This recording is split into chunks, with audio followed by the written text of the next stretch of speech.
Bismillahirrahmanirrahim. Assalamualaikum warahmatullahi wabarakatuh. Waalaikumsalam warahmatullahi wabarakatuh. Bagaimana kabarnya anak-anak? Baik. Alhamdulillah sehat. Tetap di rumah, jaga kesehatan, protokol kesehatan, jangan lupa ya. Cuci tangan, pakai masker, jaga jarak ya. Sebelum kita mulai pembelajaran, mari kita sama-sama berdoa. Berdoa bisa dipimpin Saudara Wifko. Sebelum memulai pelajaran, marilah kita berdoa terlebih dahulu. Berdoa mulai, berdoa selesai. Terima kasih untuk Saudara Wifko. Mudah-mudahan dengan berdoa kita semua diberi kesehatan, selalu dilindungi oleh Allah Subhanahu wa taala, diberi ilmu yang manfaat di dunia wal akhirah. Itu agenda kita hari ini, yaitu nanti kita akan melakukan pretest, kemudian penjabaran kompetensi dasar, tujuan pembelajaran, materi pembelajaran, dan terakhir post test. Siap belajar anak-anak? Tetap semangat ya. Walaupun kita dalam kondisi pandemi, jarak jauh tetap harus semangat. Siap. Pertanyaan pertama untuk mengingat materi yang pernah kita pelajari 2 pekan yang lalu, penemu algoritma. Saya Andre. Oh ya, Andre silakan. Pertanyaan ketiga, sebutkan struktur dasar algoritma. Sabda Johara. Oh ya, Sabda, silakan. Ya. Algoritma urut atau sekuensial, algoritma percabangan atau pemilihan, algoritma pengulangan atau looping.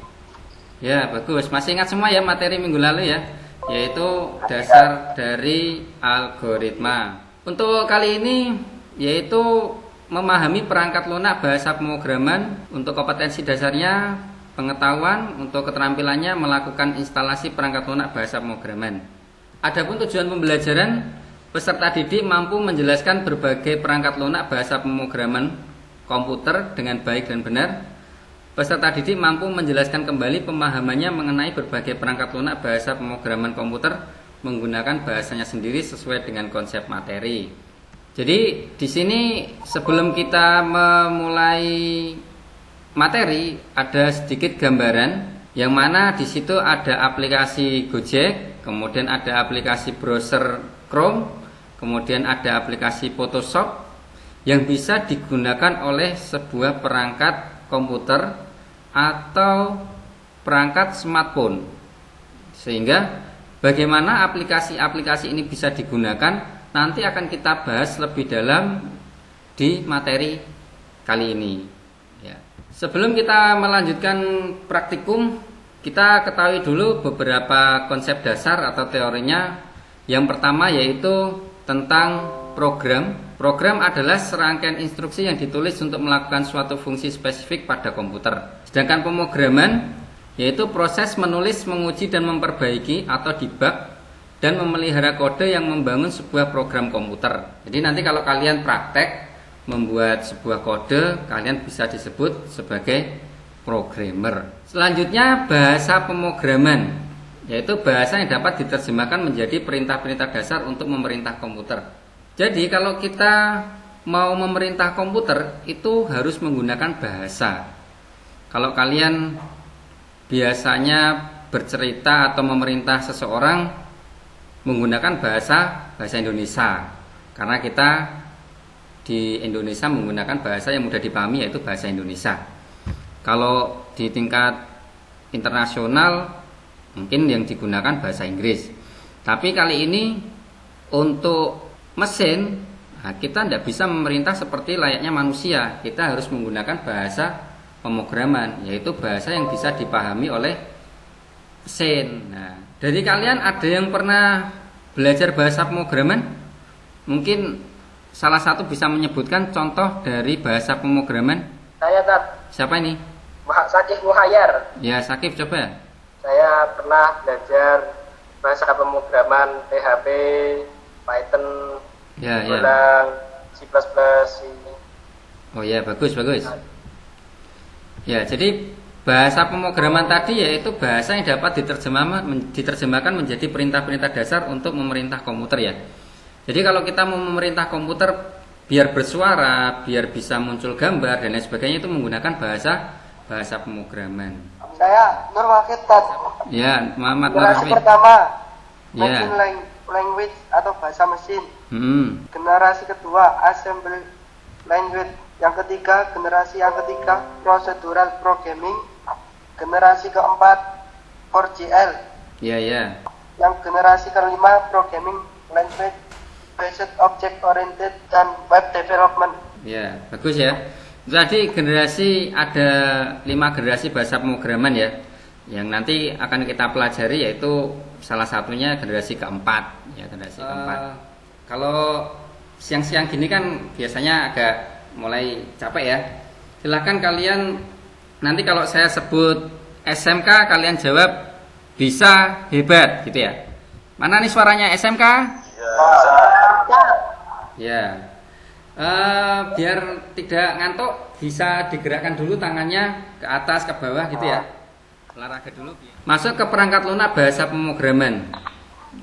Ya, perangkat lunak bahasa pemrograman adalah suatu software atau suatu perangkat program komputer yang memungkinkan kita sebagai penggunanya untuk membuat, mengubah atau mengedit file teks.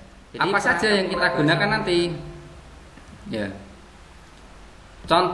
Beberapa contoh teks editor atau perangkat lunak bahasa pemrograman yang bisa kita gunakan. Yang pertama yaitu Dev C++, kemudian NetBeans, Sublime Text, ada editor Python, CodeBlock, dan Notepad++. Ini yang bisa saya tampilkan di sini. Masih banyak lagi contoh teks editor yang bisa kalian gunakan selain ini tadi. Ada yang mau didiskusikan untuk materi hari ini?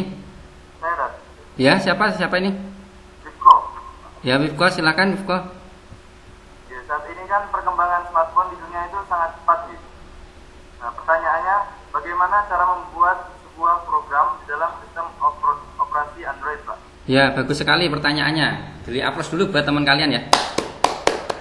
Ya, jadi seperti ini untuk materi pemrograman dasar. Jadi nanti kita menggunakan bahasa pemrograman C karena ini masih terstruktur, belum sampai ke object oriented. Nanti di kelas 11 kalian akan mempelajari bahasa pemrograman tingkat lanjut, yaitu nanti kalian bisa belajar tentang Java.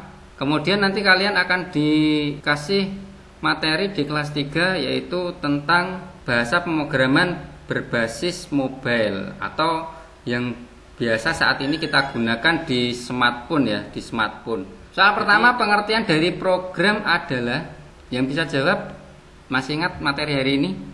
Oh, Wifko lagi ya, silakan. Suatu perintah yang ditulis untuk melakukan suatu fungsi spesifik pada komputer. Ya, bagus. Masih ingat ya? Jadi pertemuan kali ini saya belajar beberapa perangkat lunak yang bisa digunakan untuk pemrograman seperti C++, Sublime Text, Notepad++, CodeBlock. Oh ya, bagus. Ya. Ya, terima kasih ya. Mudah-mudahan pertemuan hari ini bisa dipahami. Kemudian nanti saya minta ke classroom. Di situ nanti ada tugas. Ya, jadi ada tugas di situ, nanti ada tugas kelas. Silakan kalian kerjakan untuk mengerjakan beberapa soal dan absensi di dalam Google Form yang sudah saya sediakan. Untuk materi selanjutnya yaitu untuk pertemuan yang akan datang menginstal dan menguji hasil instalasi perangkat lunak bahasa pemrograman komputer. Untuk pertemuan hari ini saya kira sudah cukup. Mudah-mudahan apa yang kita pelajari dari awal hingga akhir bisa dipahami. Untuk menutup kegiatan pada pertemuan kali ini, silakan ditutup dengan doa dipimpin saudara Wifko ya. Alhamdulillahirabbil alamin.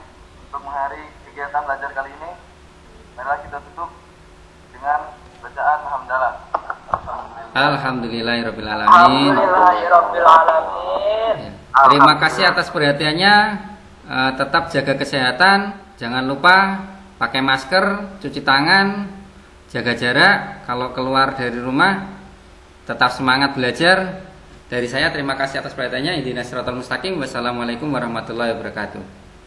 Waalaikumsalam warahmatullahi wabarakatuh.